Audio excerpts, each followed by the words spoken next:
সাকিব আল হাসানকে নিয়ে উভয় সংকটে বাংলাদেশ। খেলালে পারফর্ম করতে পারছেন না, সঙ্গে আছে ইনজুরি। সাকিবের মতো তারকাকে না খেলানোর সাহস দেখানো কঠিন চ্যালেঞ্জ। তাই আপাতত সময়ের হাতে উত্তরটা ছেড়ে দিয়েছেন হান্নান সরকার। ইনজুরি এবং টিম কম্বিনেশন দেখে সাকিবের দ্বিতীয় টেস্ট খেলানোর ব্যাপারে সিদ্ধান্ত নেওয়া হবে বলে জানিয়েছেন ভারতে দলের সঙ্গে থাকা এই নির্বাচক।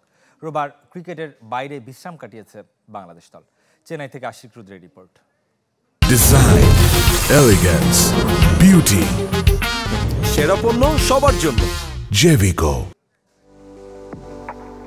প্রতি ম্যাচের আগে ক্রিকেটারদের ফিটনেস যাচাই করা হয়। টেস্টের ক্ষেত্রে 5 দিন খেলার মতো অবস্থা আছে কিনা তা বিবেচনায় নেওয়া হয়। টিম ম্যানেজমেন্টের দাবি, চেন্নাই টেস্টের আগে সাকিবের ফিটনেস নিশ্চিত করা হয়েছে। তবে ম্যাচ শুরু হতেই সামনে আসে মিস্টার অলরাউন্ডারের আঙুলের সমস্যা। কানপুর টেস্টের আগে যথেষ্ট সময় আছে টাইগারদের হাতে। উইকেট কন্ডিশনের সাথে ফিটনেস পর্যালোচনা করে সিদ্ধান্ত হবে সাকিব একাদশে থাকবেন কিনা।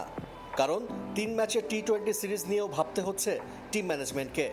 সামনে আপনারা জানেন যে 3টা টি-20 রয়েছে, সেটাও আমাদের বিবেচনায় থাকবে। সব কিছু বিচার বিশ্লেষণে আমরা আসলে যেহেতু 4 দিন সময় রয়েছে, এই 4 দিনের মধ্যে 2 দিন আমরা মাঠে অ্যাক্টিভিটিস করার সুযোগ পাচ্ছি, সেখানে আরও ক্লোজ অবজারভেশন দিব। তবে সাকিবকে বাদ দেওয়ার মতো সাহস এখনই হয়তো দেখাতে চাচ্ছে না বাংলাদেশ।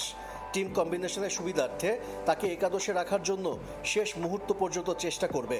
বোলিং নিয়ে দুশ্চিন্তা থাকলেও সাকিবের ব্যাটিং নিয়ে আশাবাদী নির্বাচক হান্নান সরকার। সাকিবের প্রিভিয়াস ব্যাটিং এবং এই ম্যাচের ব্যাটিংটা কিন্তু আমাদের কাছে খুব কনফিডেন্ট মনে হয়েছে। খুব স্বাচ্ছন্দ্যে ব্যাটিং করেছে, টাফ টাইমটাকে কীভাবে হ্যান্ডেল করেছে সেটা আমরা দেখেছি। সেই জায়গা থেকে সাকিব ম্যাচ খেলছে এবং ম্যাচ খেলেছে। সো আমার মনে হয় যে সাকিবকে নিয়ে আসলে সেকেন্ড থটে যাওয়ার আগে আমাদের সবসময় চিন্তা করে নিতে হয়। সাকিব আল হাসানের জন্য কপাল পড়েছে তাইজুল ইসলামের। পাকিস্তানের বিপক্ষে 2 টেস্টের পর চেন্নাইও সুযোগ মেলেনি একাদশে, অথচ তাইজুলকে দলের সেরা বোলার মানছেন Hannan. Taijul no doubt as a spinner, test spinner হিসেবে আমাদের বেস্ট লেফট আর্ম স্পিনার। কিন্তু আপনি টিম কম্বিনেশন সাজাতে গেলে সাকিব আসলে খেললে তখন ওই জায়গায় একটা ব্যালেন্সের ব্যাপার চলে আসে। সো সেই জায়গা থেকে তাইজুল অবশ্যই রেডি আছে এবং তাইজুল নিজেও জানে যে সে যে কোনো সময় ম্যাচ খেলতে হতে পারে দলের প্রয়োজনে। 4 দিনের টেস্ট শেষ হয়ে যাওয়ায় সোমবার বিশ্রামে কাটিয়েছে বাংলাদেশ দল। মঙ্গলবার কানপুরের উদ্দেশ্যে চেন্নাই ছাড়বে টিম টাইগার। আশিক রুদ্র, চ্যানেল 24, চেন্নাই, ভারত।